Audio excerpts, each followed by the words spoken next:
All right, hello, Metal Maniacs. It's the Meista from Brews and Tunes. Cheers.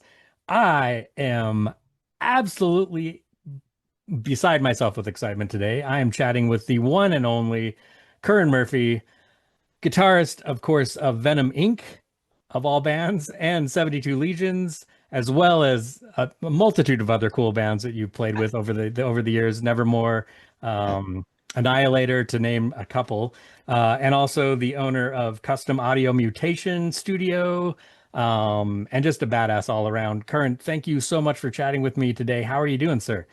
I'm doing good, man. Glad. Hey, thanks for the invite and wanting to talk to me. I'm all like I said earlier before we started recording. I'm always flattered with you want to talk to me.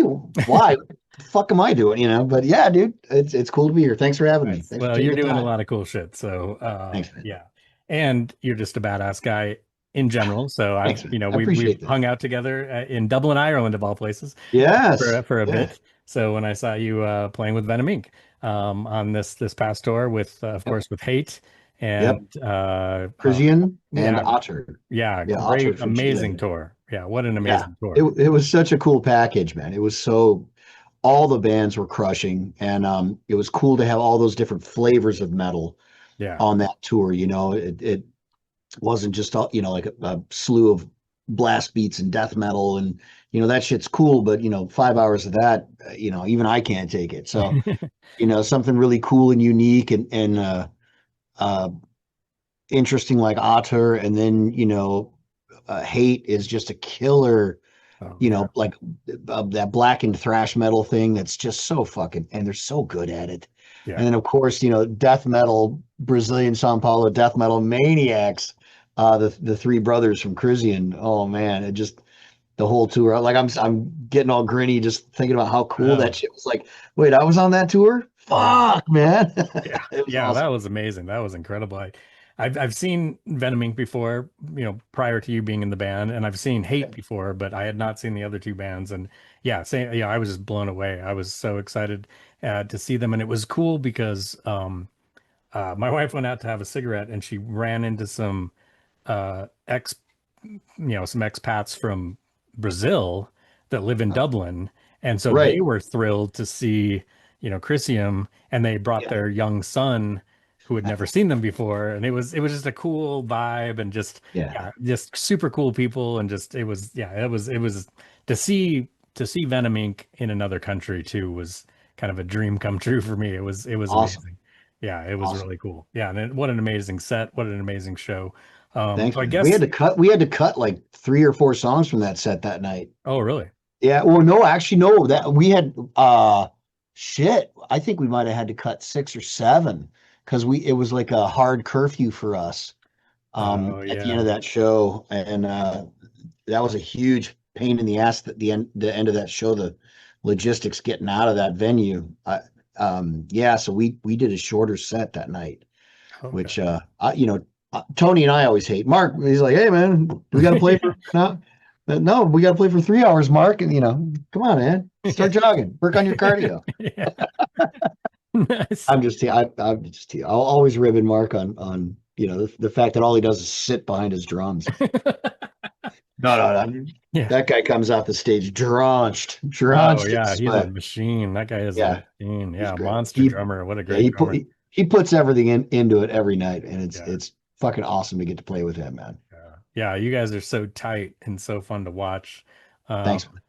and I just realized I haven't even asked you a question yet. So That's okay. I mean, you were saying that it's kind of loosey goosey on the interview. I mean, yeah, it, yeah. it might be more Just fun, throw just your chat. questions in, but we just sit and shoot the shit for a bit. What the Yeah. fuck, But I guess the question is with, in terms of Venom Inc., I am really curious, like, how did you get the gig? How did you get involved with Venom Inc.? What was that experience like for you? So back in 2024, my death metal band 72 Legions, which you mentioned earlier, we got the offer to be the opening support band for Venom Inc., Satan, and Ringworm Oh, in the cool. US in October of 2024. The condition was we had to provide backline for all the bands, so guitar cabinets, drum kit. That was like our buy-on, Hmm.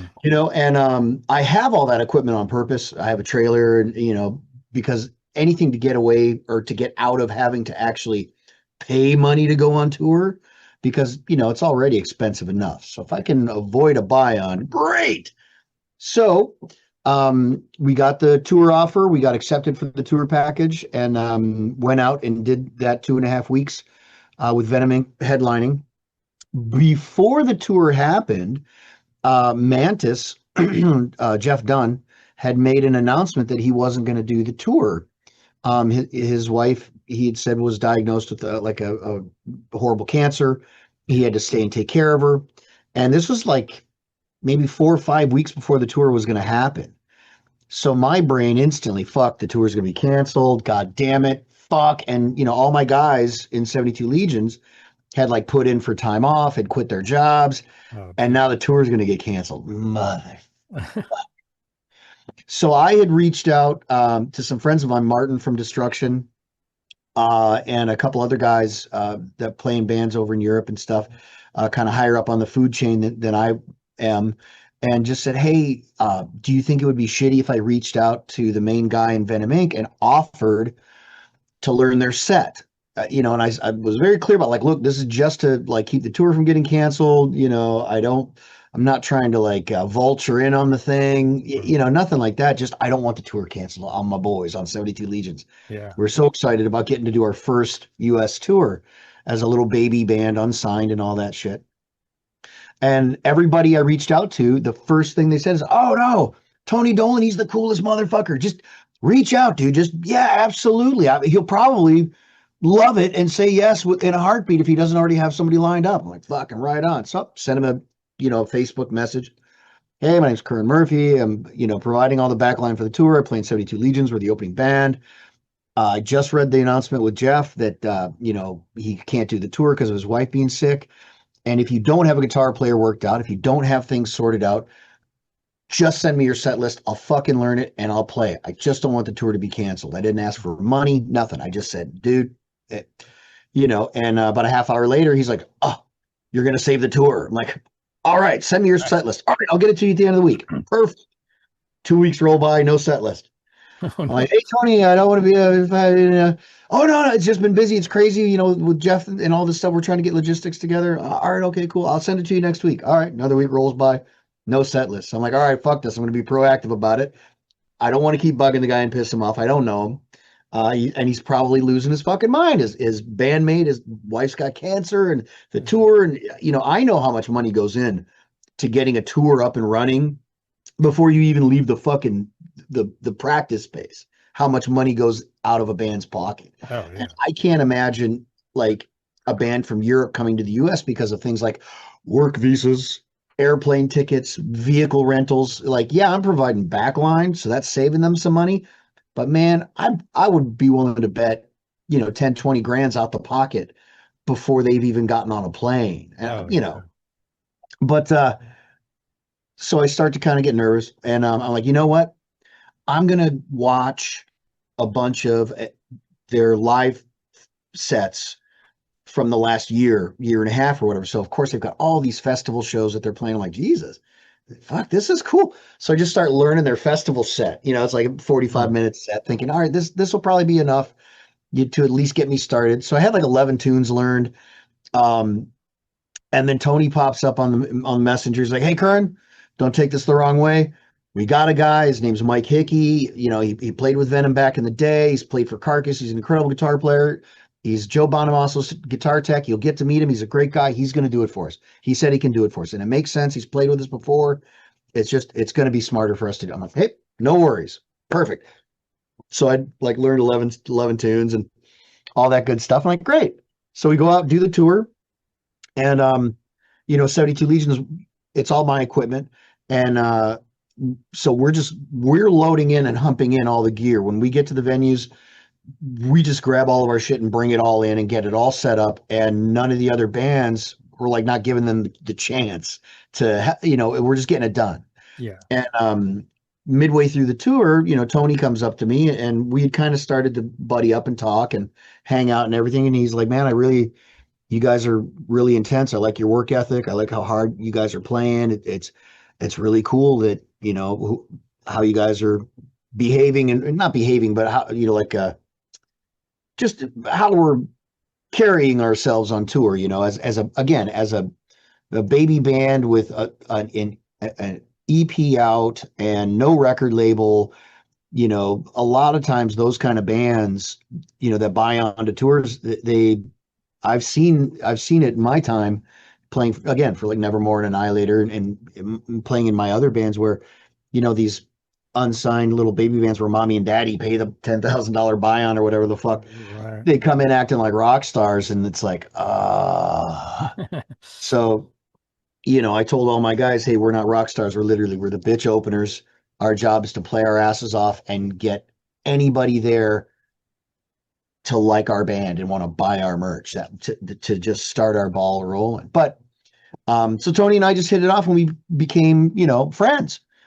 So fast forward a few months later, Tony reaches out to me. He's like, hey, Curran, how would you feel about going down to South America with Venom Inc? And I'm like, dude, fuck, I'm in. That's great. I thought he was talking about taking 72 Legions down there. Okay. And before I even asked any details, I'm like, to be clear, I want you to play guitar for me in Venom Inc. because Jeff can't do it. Oh, what? I'm like, well, either way, the answer's still yes. Yeah. 72 Legions or no. Fuck yeah, I'll do it, man. Send me the set list. Fuck that. Are you kidding me? He's like, oh man, I just, you know, uh, your attitude on tour, and I just saw how you play. And Tony's mentioned all this in some interviews too, where he was really impressed with the band and impressed with like my stage performance and attitude and personality and all this stuff. And he's like, look, I just need you to fill in for this South America run. Jeff doesn't want to do it. There's a lot of vaccinations required. Jeff is worried about getting those vaccinations. And we're committed to the tour. We have to do this. I can't back out. And Mike Hickey, can't do it. Oh, all right. Yeah, I'm in. Fuck yeah. Send me the set list. Cool. So he sent me 38 songs. Oh, wow. And I'm like, for real, dude? And he's like, well, yeah, I want to rotate the set and play different songs every night. I'm like, all right, that's a valid excuse. All right, cool. I'll start working it. So I start grinding on the tunes, and then literally, I had like 6 weeks or whatever. So I'm like, all right, I'll be able to get this fucking happening. I'll be able to do this. Um, and then like 2 weeks later, um, Tony messages me. He's like, hey, Curran, would you be ready to play a festival on May 2nd in Jakarta? Jeff just had another fucking heart attack and is out. He's absolutely sidelined until he can get his health better. Um, and I've been trying for years to get the Venom Inc. on the Hammer Sonic Fest in Jakarta, Indonesia. If we don't do it, we're fucked. Can you make it happen? And first thing out of my mouth, not 38 songs. It's like, no, it's a festival. It's a big festival, like 50, 60,000 people. And it's like 45-minute set. I'll send you the shortened set. Sends me the set. It's like 18 tunes. I'm like, dude, I got all these. Really? I'm like, yeah, I these were all kind of the hot ones from your other festival dates. And I've been grinding through the list.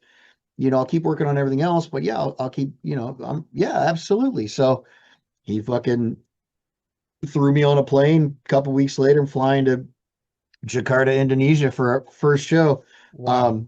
Of course I ask, it's like, well, hey, are we going to be able to get like a rehearsal in, like maybe the day before? Like I could fly in, a day or two early and I'll pay for my hotel room. That way it's no stress for you guys. Cause I know budget or money, like, and he's like, oh yeah. I'll get with the promoter. They'll get us a rehearsal room. We'll be able to get a rehearsal in, day before the show. All right, great.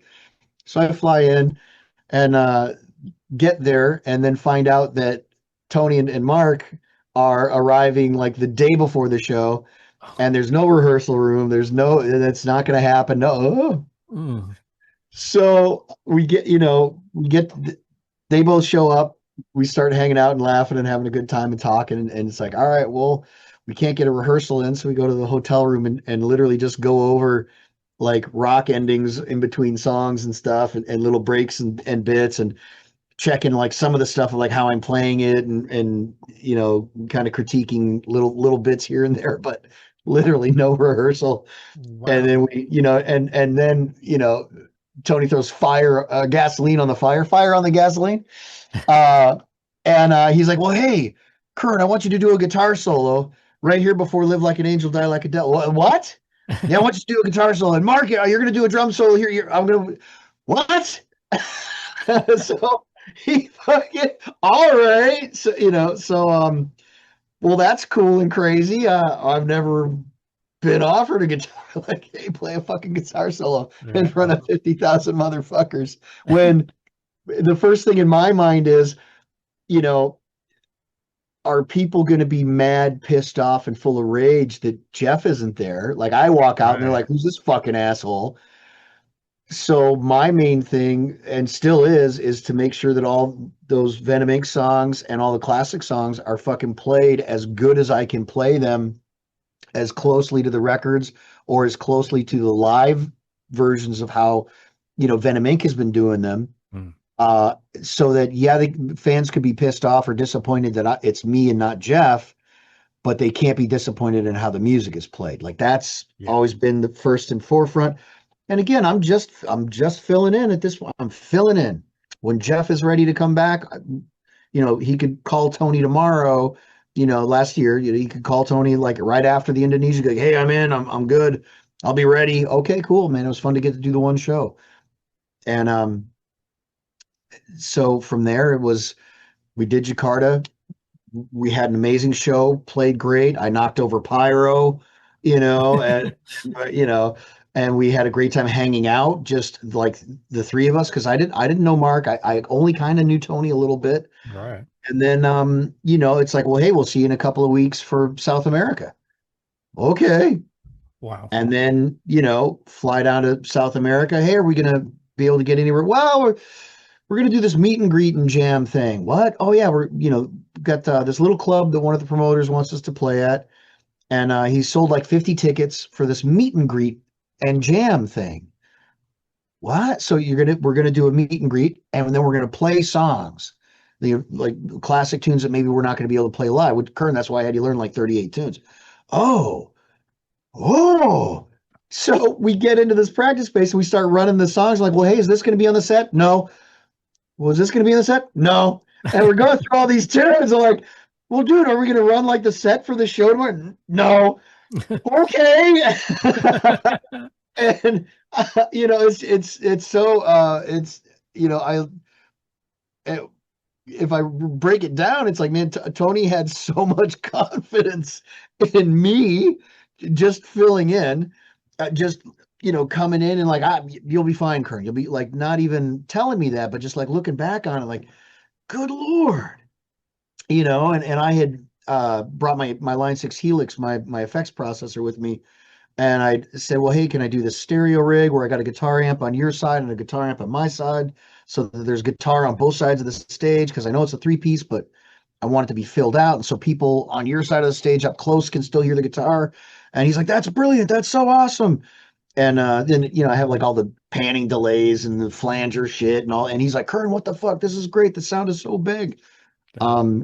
And so then we're off to the races in South America. We did those 5 or 6 shows. We're flying to a different country every day, play a show for, 3, 4, 5,000 people, get back to the hotel at 4 a.m., wake up at 6 a.m. to get, the shuttle to the hotel or to the airport, to get on the plane, to get to Bolivia, to get to Colombia, to get to, and it was just a fucking whirlwind. Yeah, it sounds like it. And so, again, it was, and both Tony and Mark have said in interviews, and again, it still blows me away. Like, after the first show, Mark goes up to Tony and he's like, if Jeff doesn't come back, that's the guy. We don't need to look anywhere else. It's him. And then there was even talk like, Mantis comes back. We have to keep this guy. Hmm. Wow. The anyway, because, you know, uh, rewind, 6, 7, 8, 9 months ago, and everything was so up in the air for Tony and Mark with Venom Inc. because Mantis was so sick. I Yeah. mean, dude, it's a second heart attack, and he's Yeah. dealing with his wife having cancer and all this shit. And I told Tony, dude, I'm here for the duration till Jeff wants back, yeah, I'll be sad, but at least I know I won't like show up and knock on the door and, oh yeah, Curran, we forgot to tell you Jeff's back, so fuck off, Yeah. Yeah. which has happened to me before, um, with bands. So, from there, Jeff wasn't able to do the European festival run. So Tony asked me to do Romania, Rock Plus. And then we got the Poland Rock offer. We played Poland Rock.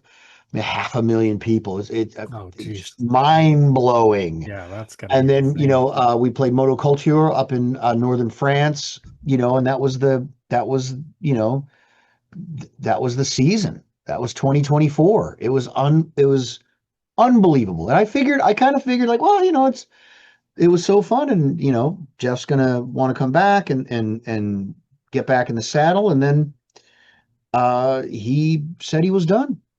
Yeah. And Tony and I never really discussed it till I watched an interview podcast with Tony.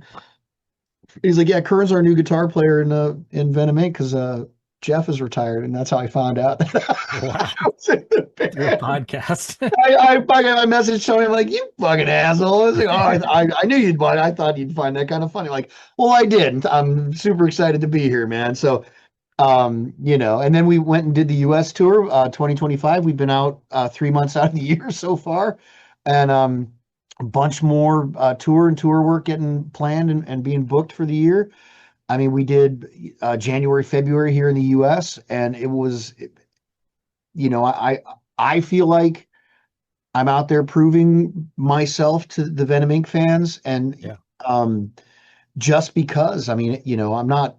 You can't fill those shoes. Can't fill those shoes, man. It's impossible, and I'm not trying to. I'm trying to play these songs, as best I can, and make sure that people leave fucking happy. Yeah. That's the mission statement still in my head until a new record comes out. That's where the head's going to be at for hell forever. Nice. And then we did Europe for a month, and that was amazing. Like with the lineup we were talking about, and again, European fans, the dedicated diehard maniacs that they are, and that's not to slag off on the U.S. at all, because there were guys showing up, stacks of Venom Inc. merch they wanted signed and this and that. It's like, well, all right, Yeah. cool, man. Everywhere we go, this band, it's legendary, and I'm Tony's brought me on. He's given me the opportunity and welcomed me in, and he's treating me as an equal, and it's better than I could have ever thought as a new guy in what I consider a legendary band. Yeah, definitely. Yeah. Yeah. Well, and having seen you live, I mean, I think you definitely bring it, and Thanks, man. you definitely do justice, and I would say you're filling the shoes and playing it as it's supposed to be played. Thanks, man. And I'll yeah. let other people say the filling the shoes thing. That's too big of a deal for me to even Yeah. think about Yeah. when I learning those classic legendary songs, man, those classic tunes, and I'm sitting there going, well, gee, there's the Four Horsemen. Well, gee, there's Seek and Yeah. Destroy. Well, Yeah. gee, there's In My Darkest Hour. That's where they got the riff. All of my favorite bands that I came up on. Yeah. You see old pictures of James and Mustaine wearing Venom shirts. It's like, what Oh the yeah. fuck? I'm playing in Venom. Motherfucker, this is great. Yeah. Wow. Yeah. Yeah. I So mean, and it was, having seen you guys, I mean, yeah, you guys, you killed it. I mean, thanks, man. it felt and sounded like Venom, like classic Awesome. Venom. It was awesome. It was incredible just to be there, to see And that. for me, that's one of the most unique and interesting things about playing in Venom Inc. is, um, you know, uh, coming from the school of metal that I come from, where lots of super tight chugs and everything's got right corners and very precise and almost aggressively angular, Mm. playing like everything's got to be fuck you bullet tight. Um, to having to learn how to swing, like Mark says it best. His favorite drummers are like Bill Ward from Black Sabbath and Ginger Baker, and these swinging rock and metal drummers. And so, something as simple as like, a double bass section, digga, digga, digga, digga, it's not digga, digga, digga, digga, digga, digga, it's digga, digga, digga, digga, digga. It's got this Yeah. kind of flow to it. And so for me to learn how to get on that swing and to get on that feel and to not be so stiff and, aggressively tight. And I'm not saying Venom Inc. is sloppy or anything like that, or like a loose, shitty sloppy.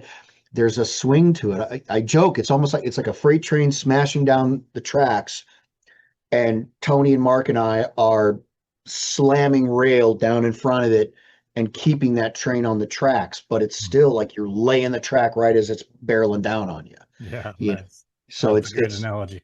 yeah, and it's and people say that we've got that feel and that it sounds like how it's supposed to sound. All right, cool. It's Yeah. got that wild, controlled chaos kind of thing. So it's a new thing for me. Yeah.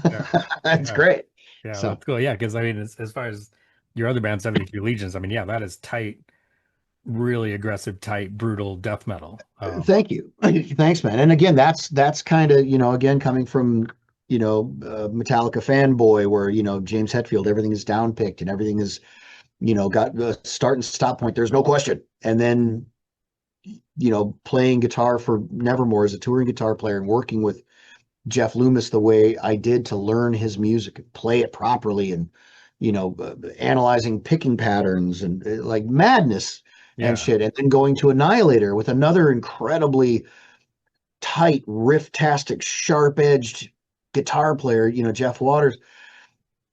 That's just how I play is with that super tight thing. And so, 72 Legions definitely, has that when I'm layering, four rhythm guitar tracks and six harmony guitar tracks and triple tracking my guitar solos. Shit's got to kind of be on the button. Right. It's probably fucking overkill, but I don't Yeah. know. So I'd be remiss if I didn't circle back to something you said Sure, fire a little away. bit. New Venom Inc. material. Oh You yeah, oh yeah. you hinted at that. So what's Oh, it's no happening there? hint, man. There's Okay. there's no hinting going on. All right, cool. No, Tony has been talking about. So we've been recording every show since when I was filling in Oh, uh, really? with Jakarta and South America. The U.S. tour, we recorded almost every show. Wow. Europe, I think we recorded every show. Tony wants to do two live albums. He wants to do a special South America album where they'll get from all of those shows we played our set list, and they'll get it first, and then like 4 or 5 months later it'll be available to the rest of the world. South America Assault, I think, is what he calls it, like the Assault records or like live albums. Oh, I'm a yeah. little out of my element on this stuff because but and then he wants to do Beyond the Black live Assault, where like every song we play on the Beyond the Black tour through America, Europe, wherever we go this year, we're going to release that as a live album as well. So Nice. those are obviously like Ave Satanis, There's Only Black, the classic legendary stuff that you know uh, Venom Inc. plays. Very heavy on the Tony Dolan era of Venom. Yeah. When Tony was the singer bass player. So music from Temples of Ice, Wastelands. All those three great records that he did with Venom. And then obviously, if we don't play black metal, I think people would burn the fucking building to the ground. But Right. hey, I like playing that. So I'm not complaining. What the fuck, Yeah. man? Yeah. But yeah. So that live album's happening, and then Tony and I and Mark, we've had on the European tour, we had 3 or 4 sit down meetings about this a studio album, what Venom Inc. is going to do for a studio album, and how we're going to do it, how we want to record it. We all have ideas of how we want to do it. And I've written like maybe 5 or 6 tunes, Oh, nice. sent them into Tony. The thing is, Tony already has like 20 or 30 songs written because There's Only Black was like going to be part one of a concept album, is my understanding. I Oh, really? haven't talked with Tony about it enough, but I think that idea's been a little bit scuppered. But still, Tony's got like 20 or 30 tunes And then, I'm always writing, and it, I just, it's one of the things I do. So my idea is, we throw all of it in a pile, learn all of it, demo it, individually, because, they're in the UK, I'm here in the US, and then get together and rehearse it, and get with, hire the producer that we want, have them pick. This is what I want. I don't know how it's going to go. Have the producer pick the best 10 or 11 tunes from the pile, Hmm. and we go in the studio and we record those, and that'll be the album, and then also record all the other stuff. And then we'll have all that other stuff for maybe B-sides or EPs, or, special bonus tracks for, Brutal Assault, or South America Assault, and Worldwide Assault, all these great things that, Tony wants to do. And I just say record it all. So Yeah. that's what's going on in my mind. So I know that we're going to have a studio album, and I'm excited about the whole concept. I actually asked Tony the other day to just send me like one or two of his tunes so I can start working them up, personally, just playing them, and goofing with them in the studio, just to start getting my head around that.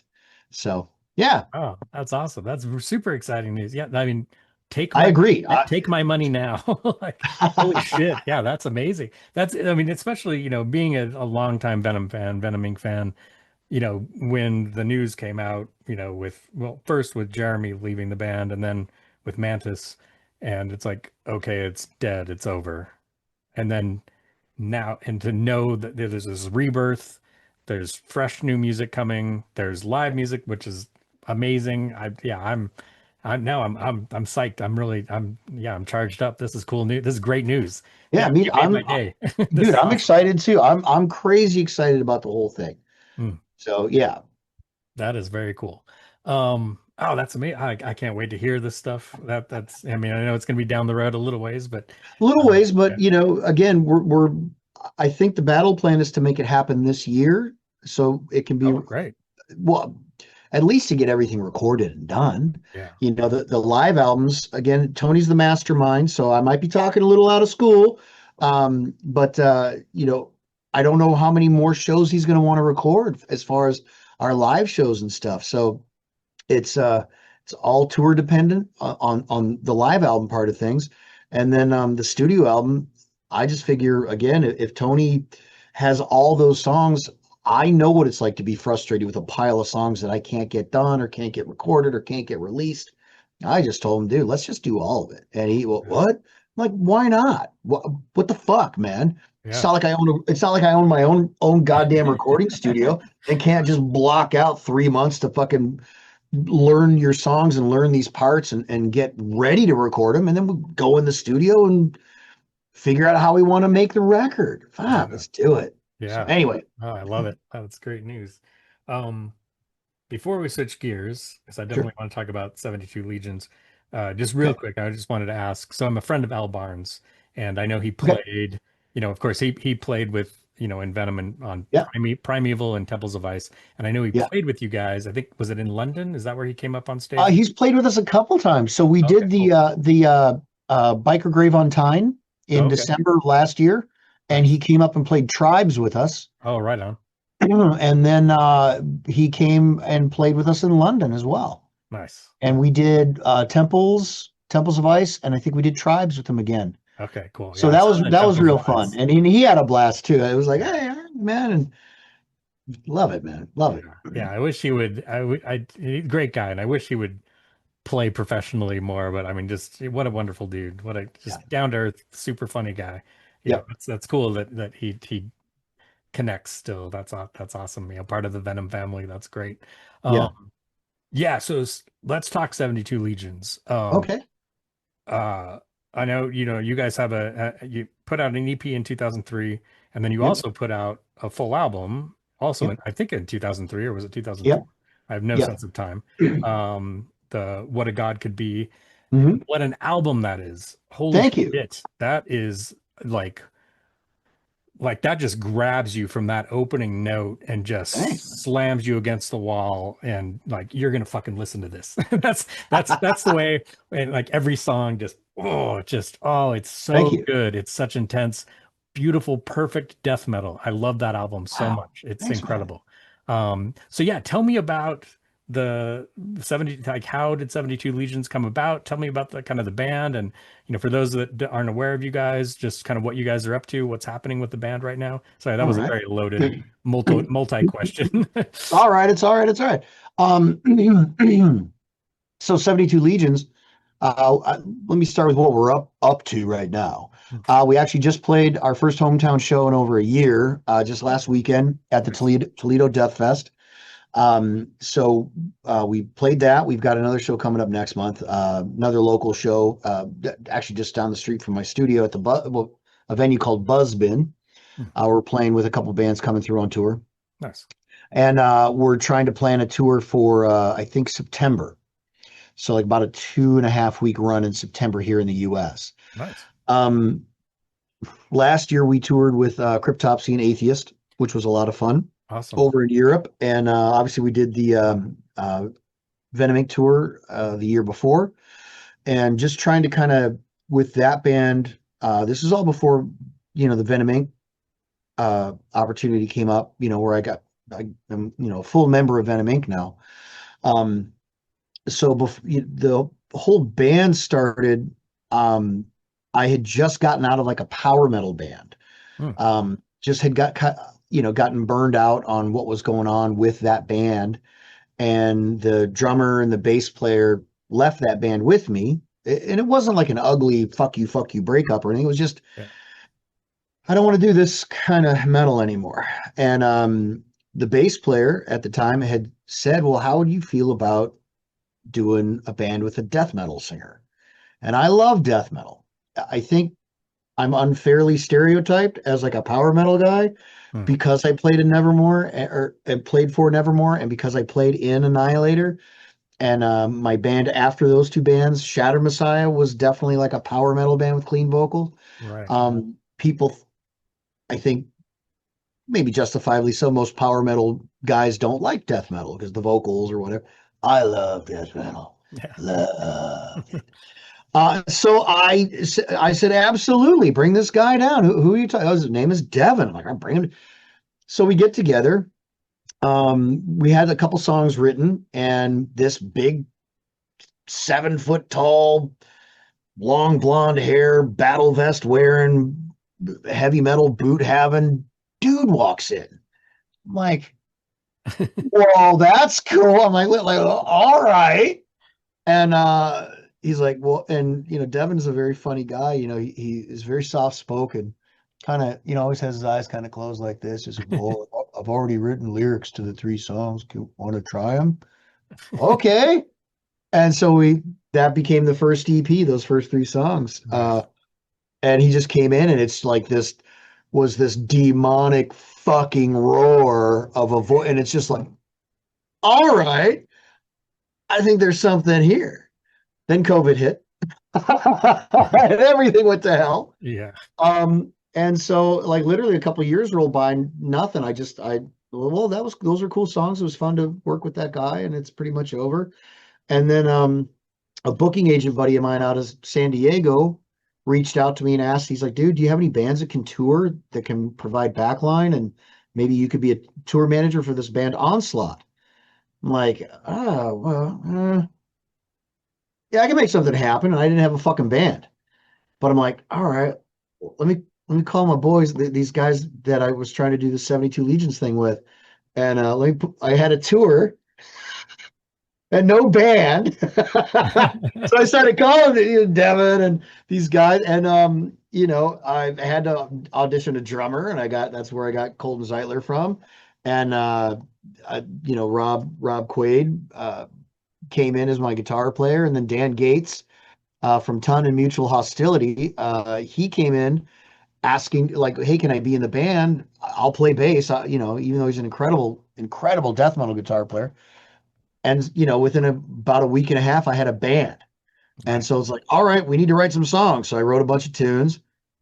We learned them all, and then that tour got canceled. Oh, So I said to the guys, I'm like, well, gentlemen, it's really all the music's hella fucking cool. Do you guys want to be a band?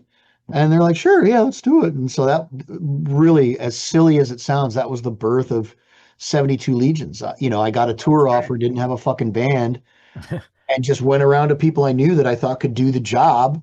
And everybody, came in and I got real lucky. Everybody was super cool. Yeah. We did the Venom Inc. tour.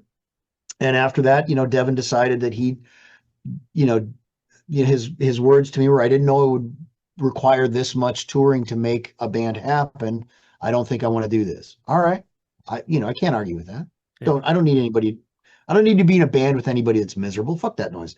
Yeah. So, he left, and it wasn't, again, not a fuck you situation. It was heartbreaking, but I think he's happy, doing his life and all that great shit. And we got a tour offer, the Cryptopsy Atheist European tour offer.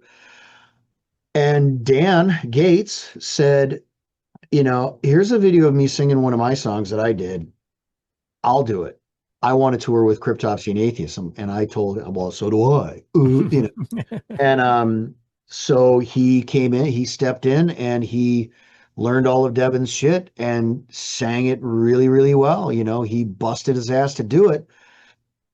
And I told the guys, well, look, if we're going to go to Europe, and I'm going to spend all this money to get us to Europe. I want to have a full album, not an EP, and we have to have Dan singing on it. So we're going to re-record all the vocals. We're going to write 5 more songs, and we're going to have an album. And that's that. Fuck you. That's what we're going to do. So we spent the 2.5. Oh, no. It was like 4 weeks. We spent 2 weeks writing and recording, and then the 4 days or 3 days before we were leaving for Europe, the CDs arrived. Wow. Like, tight. That's tight. It's always by the seat of your pants. And so Yeah. then we went over and Dan was singing. We brought in a friend of his, Jeff. I can't remember his band name, but it's a really good local death metal band here. Something Perpetual Concussion Machine, I think Hmm. is the name of it. But Great he name. played bass for us, and he was just going to fill in, and then Dan was going to play bass and do vocals. And I'm sitting there going, oh man, we're gonna have that Slayer vibe, guitar left, guitar right, fucking bass Mm. player in the middle singing. Oh, dude, this is gonna be so great. We get back from the Europe tour, and Robert's like, I don't like touring. I don't want to tour. Oh no. So then Dan says, well, dude, if I'm gonna spend all this energy learning how to play and sing at the same time, fuck you, I want to play guitar. I'm like, dude, you don't even have to argue with me, man. That was always the deal. If Rob ever quit, you're gonna play guitar. All right, cool. So that's why he's playing and singing. And then we got an incredible bass player, Steve Fernandez, who did some fill-in work a few years ago playing bass for Jungle Rot. He's obviously a local guy here in Ohio, but incredible bass player. And he, loves death metal. And Dan met him, and he and Dan, went through all the songs, learned all the tunes, and we started playing. And then I got the Venom Inc. gig and had to kind of ice Mm. 72 Legions, because again, Venom Inc. is the priority. Right. I'm not using Venom Inc. to piggyback 72 into a better position or whatever the fuck. I love doing what 72 Legions does. It's an exciting band for me to be in and to be a part of and get to write with. And these guys, they're all great fucking guys. But Tony's handed me this incredible opportunity to play guitar for him, to play guitar in Venom Inc. I get to play with Tony. I get to play with Mark. They're Yeah. great guys. I've never been in a healthier band situation as far as like fucking human beings. I mean, 72 Legions is kind of the same thing. Like at this point in my career, I don't need to be in a band with anybody who's shitty, and I don't need to pull fucking teeth to get anybody across the finish line for, hey, we're gonna go on tour. Oh well, nope, fuck you. Yeah. Not dealing with it, not doing it. You either want to be an idiot like me and go on tour and not make any fucking money, or you can play in your bands on the weekend and have fun with that, and that's cool too. But Yeah. yeah, Yeah. You so gotta commit. so that's how 72 Legions came to be. That's the whole crazy, you know, uh, trying to build it and make something happen without a record label. Of course, I'd love to figure that part of it out. Who knows? Maybe Century Media or Napalm Records or something. I don't fucking know. Yeah. Yeah. But we've got a ton of material. We have another album already written, Oh, and great. then another like 5 or 6, maybe 7 tunes that are Wow. demos right now for 72 Legions. So everybody's very prolific and very intense and very excited about what we do in this band. Nice. And now we just need to keep grabbing the opportunities as they come along for 72. And it absolutely can't fuck with Venom Inc. That the machine is too big for that. So, and all the guys understand that. So that's a really cool thing for me, that they're not all like, well, man, fuck you, you get to go be a rock star and we just got to sit around on our ass and fucking wait. No, no. So everybody's writing, everybody, Colton Zeitler, the drummer for 72 Legions, he plays in Inhuman Condition. He plays in Seven Kingdoms, and he's out touring and shit when 72 Legions isn't doing anything because I'm out with Venom Inc. Yeah. And Dan Gates, he started a new band with this incredible female death metal singer, Veda, up in Cleveland. The band is called Vicar Blood. And Steve, I mean, Steve's a man. He's playing every night in bands, doing like Latin and calypso and jazz gigs. Oh, He's like wow. a Jaco Pastorius of death metal. It's great. Nice. Oh, that's awesome. So yeah.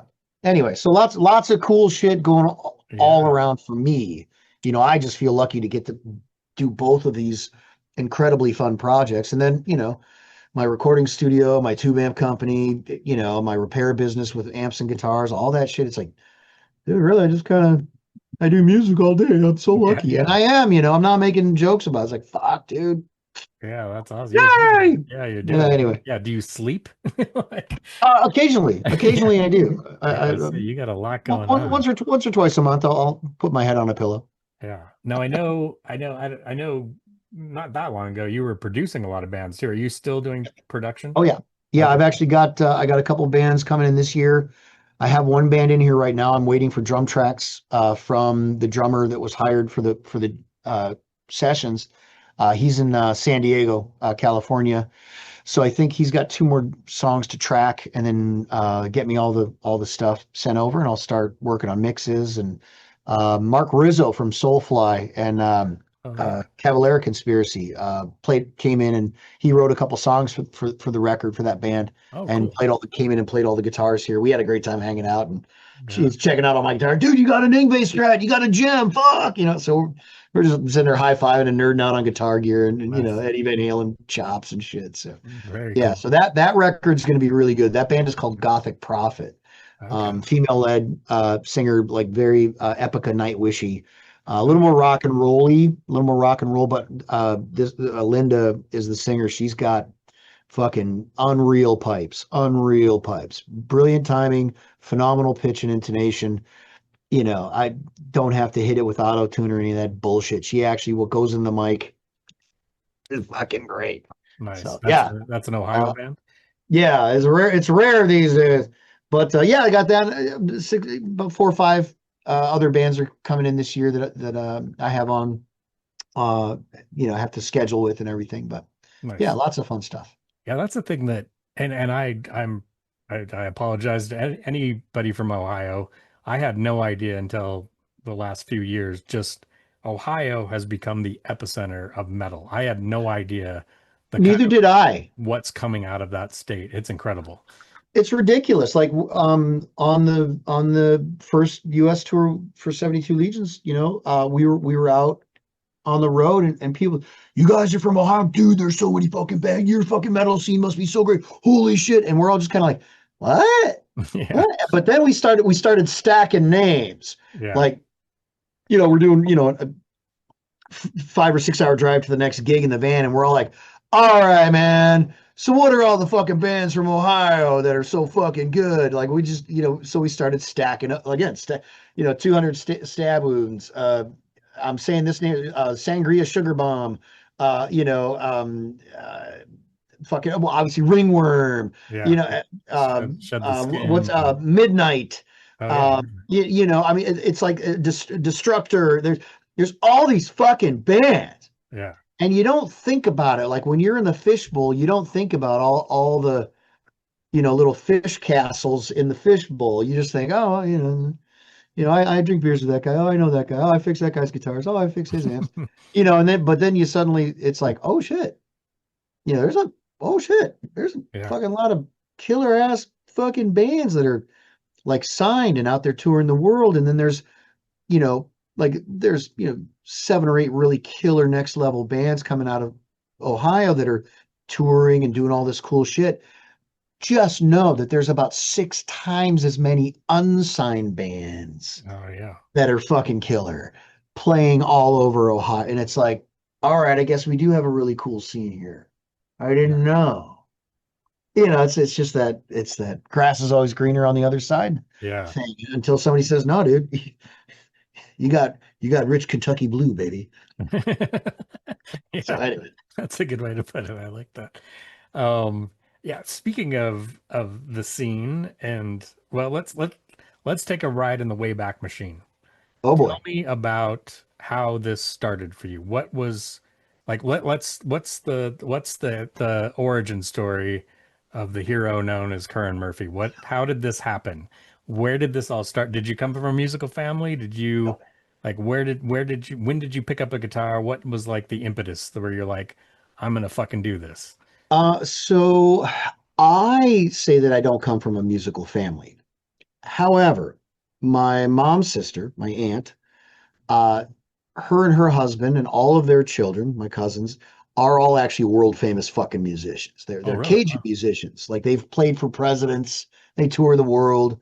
The Oh wow. Savoy family. So they're world famous. They've written books. They've PBS shows about them. Anthony Bourdain went to their home and fucking cooked food with them. Like Holy they're shit. they're fucking famous musicians.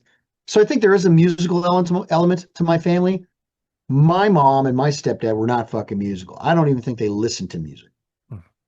Um, what did it for me was two things. The Metallica One video. Fuck, Metallica's awesome. 15-year-old kid. Yeah. I don't fucking know it. I have no street cred. I don't care. And then my cousin showing me that you don't need musical talent or know how to read music if you buy the tablature sheets Hmm. for your favorite songs. So I got the one tablature sheet at Musicland, a music store.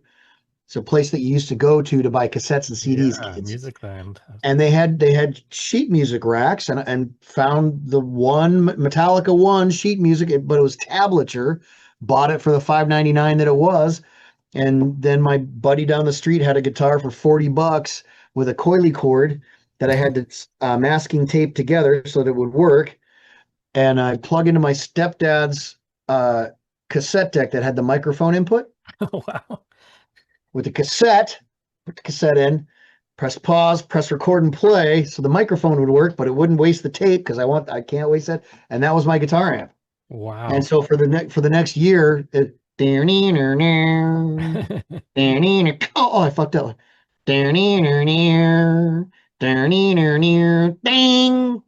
Oh, I fucked up. I got to start over. So for an entire year, just like the first 3 bars, Metallica one. I'm sure my parents were fucking thrilled. But that was the beginning. So 15 years old, I started playing guitar. I wanted to be James Hetfield. Um, took just 2 guitar lessons. When I first started, one was to learn how to tune with harmonics. And then the other was the 5 pentatonic scales and how they linked up. And then a bunch of years rolled by, and I went and took another set of lessons, one to learn all of the diatonic modes, all 7 modes on the guitar neck, 3 notes per string. And there's a little harmonic tapping trick that I heard on a Testament record that Alex Skolnick did Mm. that sounded like nails coming out of the fretboard. And it blew my fucking mind. And I went to my guitar teacher. I said, show this. How do you? Oh, that's easy. And he showed me. I'm like, oh, thank you. And I left. So other than that, I just always had Metallica tablature books and Iron Maiden tablature books, and would just learn little bits and pieces of songs. And then, I'm 17 years old in Minnesota, and um, I'm at the Guitar Center on a Saturday. Yeah, everyone was going to the Guitar Center on Saturdays still Yeah. back then, 1990. And a couple of kids, I was playing on the Boss pedal board, and a couple of kids came up, dude, you're really good, man. Hey, I play bass and sing. Hey, we should fucking get together and all right, cool. And I was in a fucking in an original band. Nice. We made a record and everything. Very cool. What was the name of that band? Abandoned Souls. Nice. It's classic thrash metal. Just, Yeah. we Very cool. literally we took Sacred Reich American Way and just blueprinted it. Like, okay, they've got four riffs in this song, then we have four riffs in this song. So 100%. Great way to learn. That's good. Hey, it was awesome. It was super fun. Yeah. And then the only thing that sucked about it was I always got stuck playing lead guitar because I knew all my scales, so I could like do a solo in key. I was like, oh, but I just want to play rhythm guitar. I just want to riff. I want to be James. And now I'm the only guitar in a three-piece band, so I have to do fucking solos and all this. It's like, all right, cool. Right. Listen to me complain. Yeah, that's great. That is very cool. I love it. That is awesome. Um, yeah, I'm always fascinated by kind of the beginnings of musicians and like how they, I mean, you know, was there a point where you're like, I'm gonna do this? Do you remember a point where you're like, I'm gonna do this professionally? Was there something that triggered that, or did it just sort of happen? Um, so I never openly said to my parents, "Oh, I'm going to go fucking be a rock star. I'm going to go be famous and be a musician." Um, I just said I didn't want to go to college. I didn't want to be trapped Hmm, in, a day job with a white picket fence and a wife and three kids. And that was going to be death for me. And I didn't want that. gotcha. So I decided I was going to moved to Seattle during the height of grunge, not to Hmm, play grunge, but my thinking was, well, not everybody in Seattle is going to want to play grunge, and it's where all the music is happening. It's where the music industry is kind of focused right now. So if I go there, sure, I can find other guys to play metal. I'm sure of it. It's got to be. Come on. So I moved out to Seattle, and I said, if I hate it, if it's no good, if it sucks, I'll drive down to LA and go to GIT. Fuck hmm, it. I mean, what the fuck, yeah. And got out to Seattle and loved it and instantly found an underground metal scene, that was obviously struggling, but there were metal bars in Seattle. Nobody talked about it, but they were there. Oh yeah. And from there, I met a bunch of great metal bands and friends that are still friends to this day.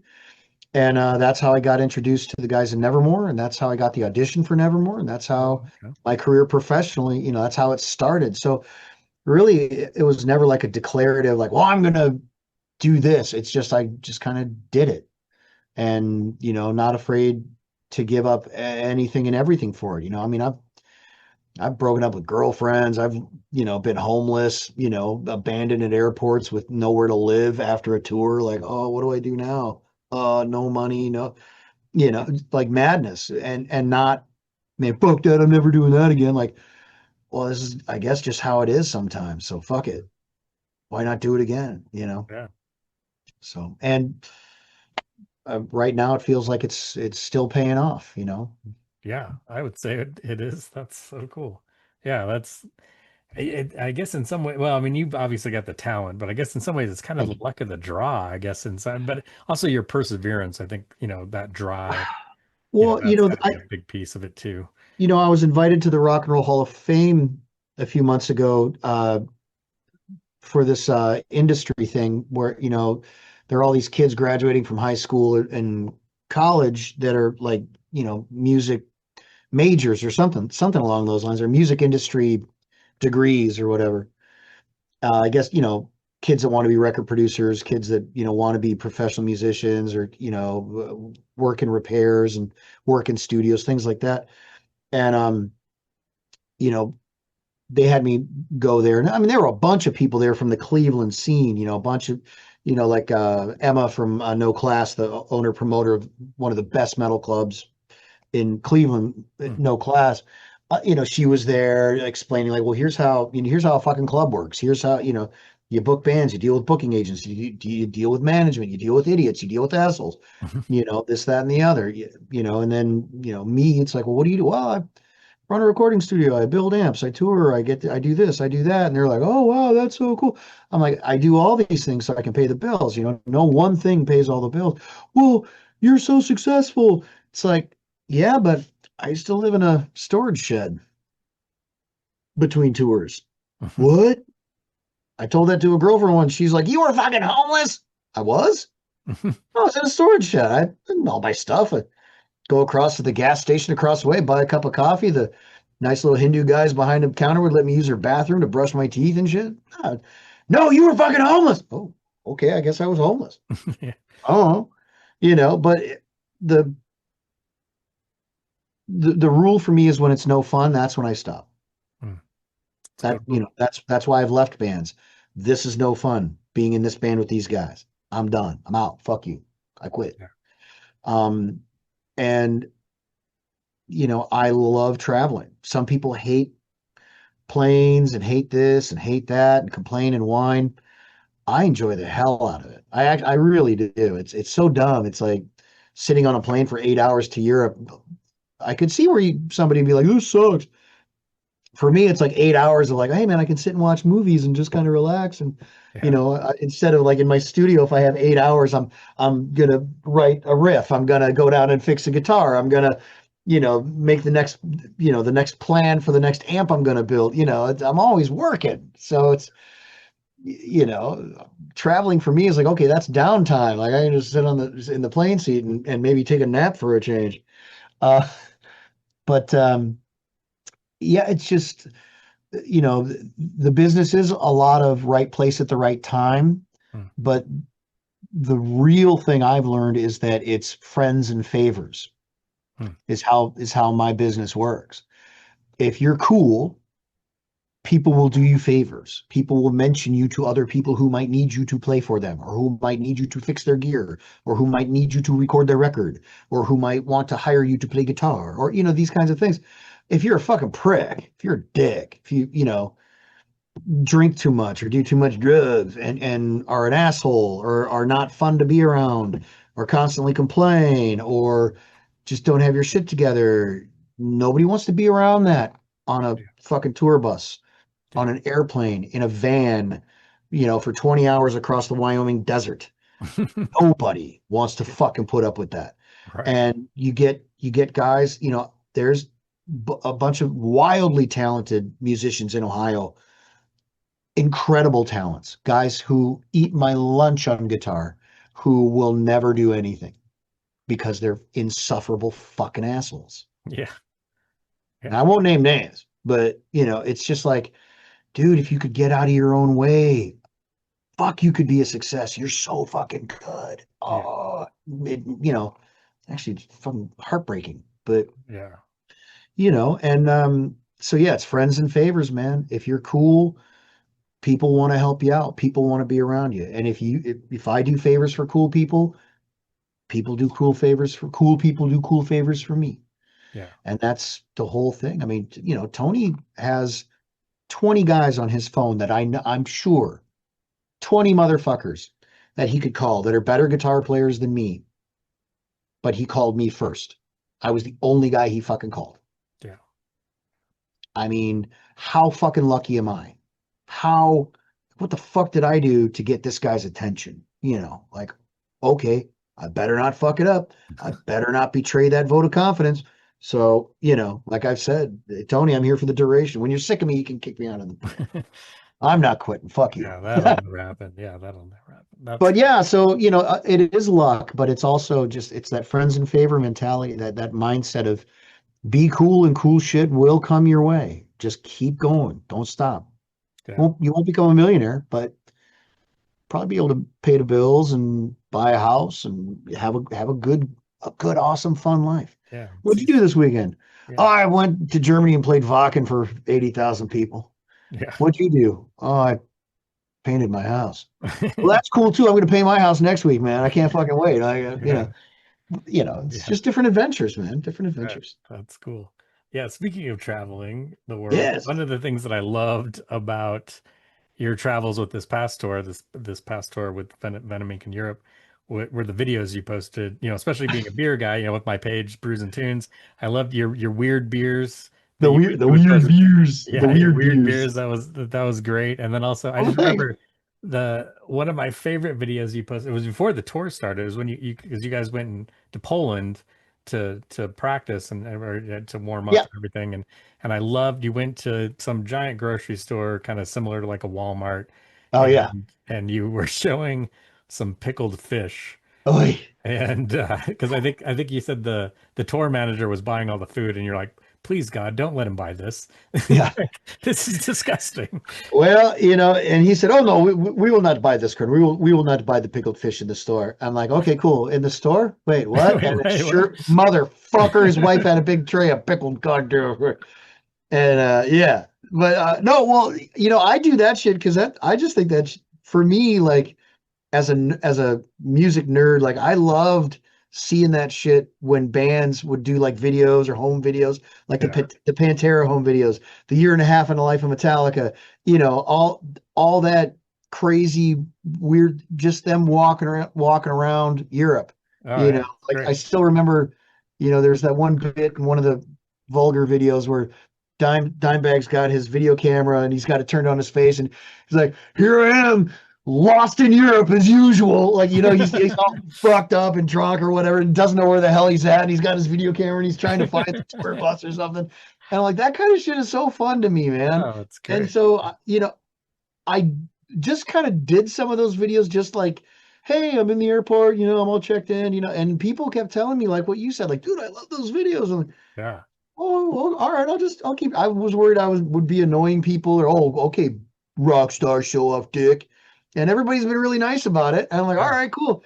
And one funny thing was Tony told me a story. One of his journalist buddies at like Metal Hammer, or like one of the really huge um metal magazines in Europe, I think from the Netherlands. He goes, "Hey man, Curran, the guy you got, like, I remember him from Nevermore and Annihilator, but dude, is he really that excited about everything? Like, is he's excited about like straws in people's shoes? Like, what the fuck is this guy's deal?" And Tony was telling me this story, and so I've been waiting for like the opportunity. Like, I'm going to do a video where like, "Look, everybody, straws in France! Oh my god!"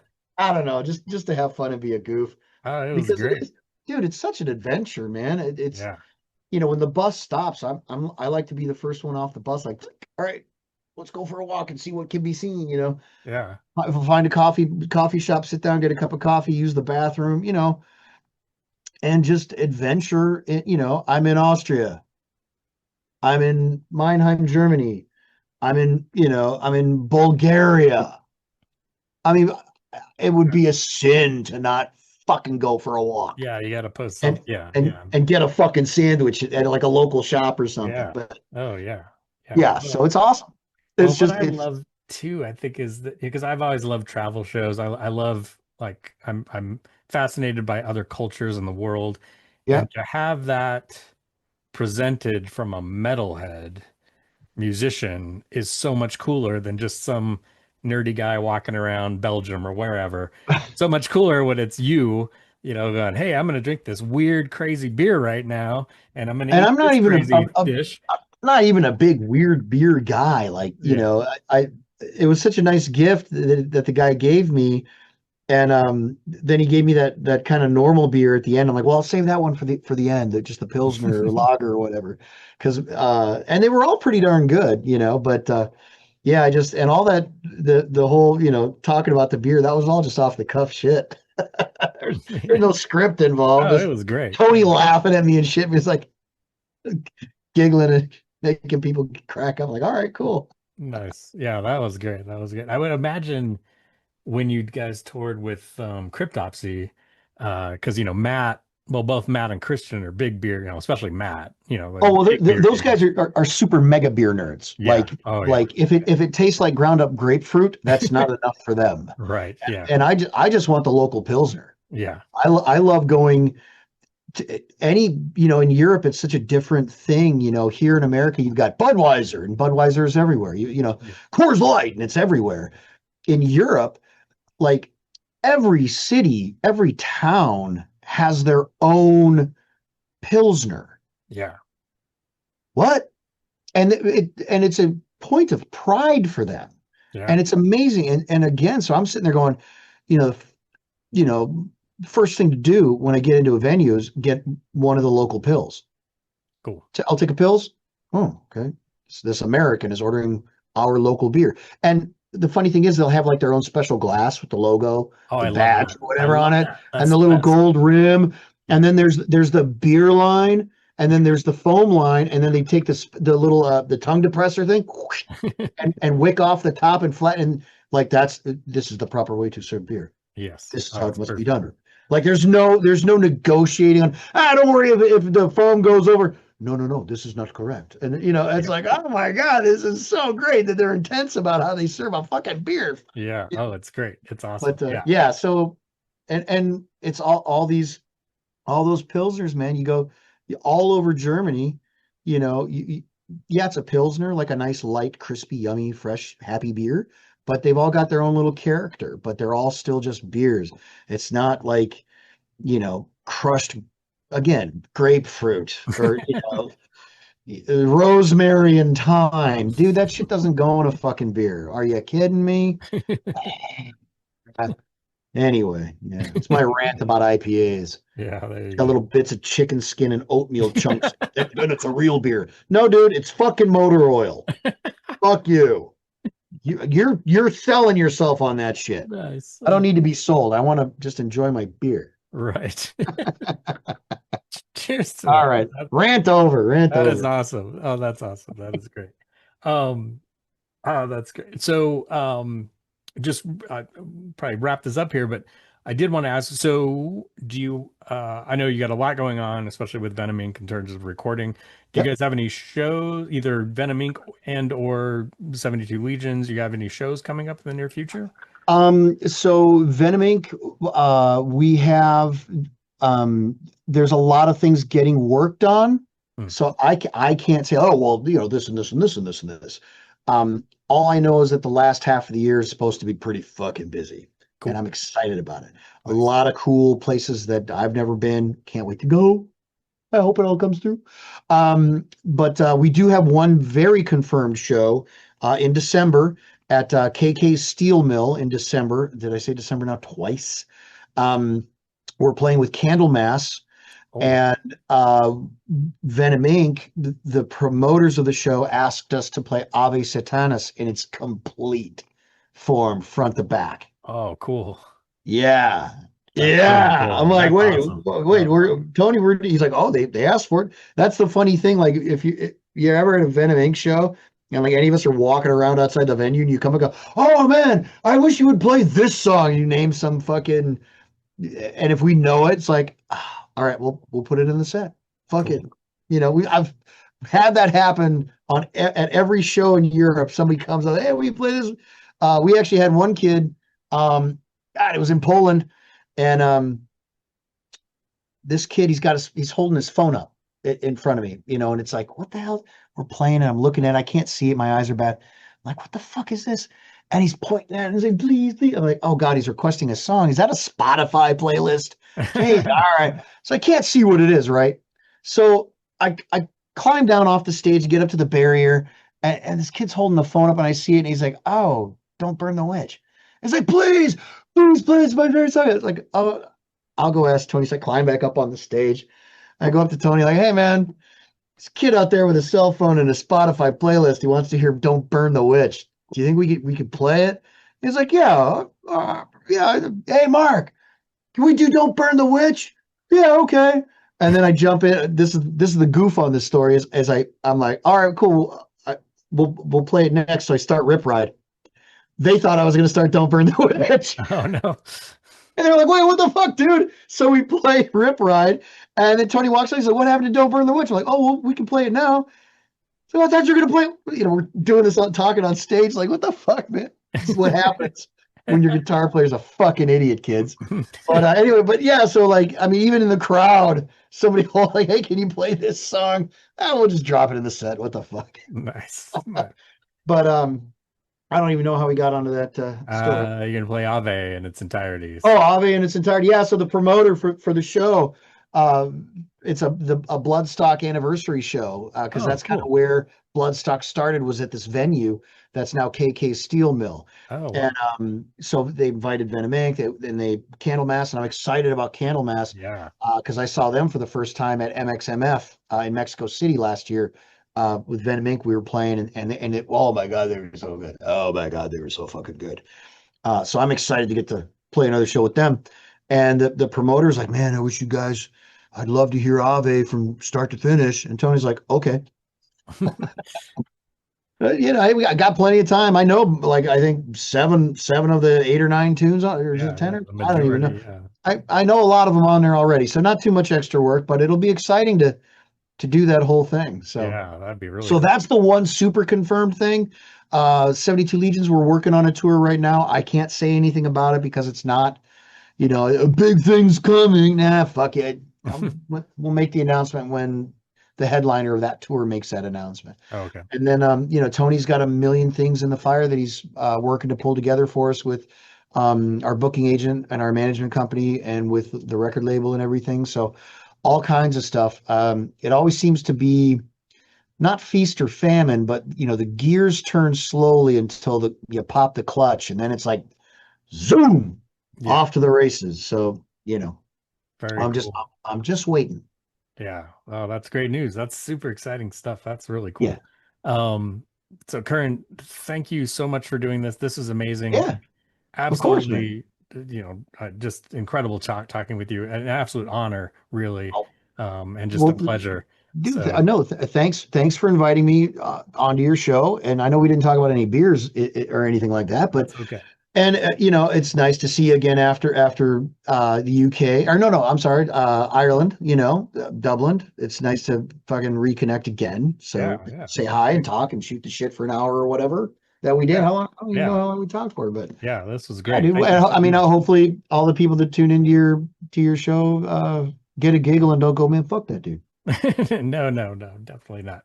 Yeah, speaking of the people watching this, if you look in the description below, check out 72 Legions if you have not done so already. I've got links to Bandcamp. Go buy What a God Could Be. That album will blow your mind. We're also on Fantastic. Spotify, so you can Yeah. stream it if you want to, or I mean, hey, support the band financially is it's always very very much appreciated, but Yeah, yeah, not go not buy it. clutch critical. If you dig Yeah, our shit, you dig our shit. yeah. Cool. Well, you can buy the MP3, you can buy the physical CD, so buy them both. Yeah. Definitely. Why? And Thank of you. course, Thank you. Venom Inc. as well. Yep. Links I mean, there as yeah. well. And Hell, I think Tony just sent me a screenshot. We cracked over like a million streams on one of the albums oh, right on. last week or something. Yeah, like about not 1.5, but like 1.05 Wow. million streams. It's like, holy shit, dude, that's fucking great. Yeah, that's So yeah, fantastic. so I'm Very excited exciting. to see what the new album will do. Yeah. Oh, I can't wait. I'm very excited for that as well. Me too. I'm crazy, crazy amped up about it. Awesome. Well, again, thank you so much. Of Awesome talking to course. you, my friend. Very cool. Anytime, man. Thanks so much, dude. Yeah.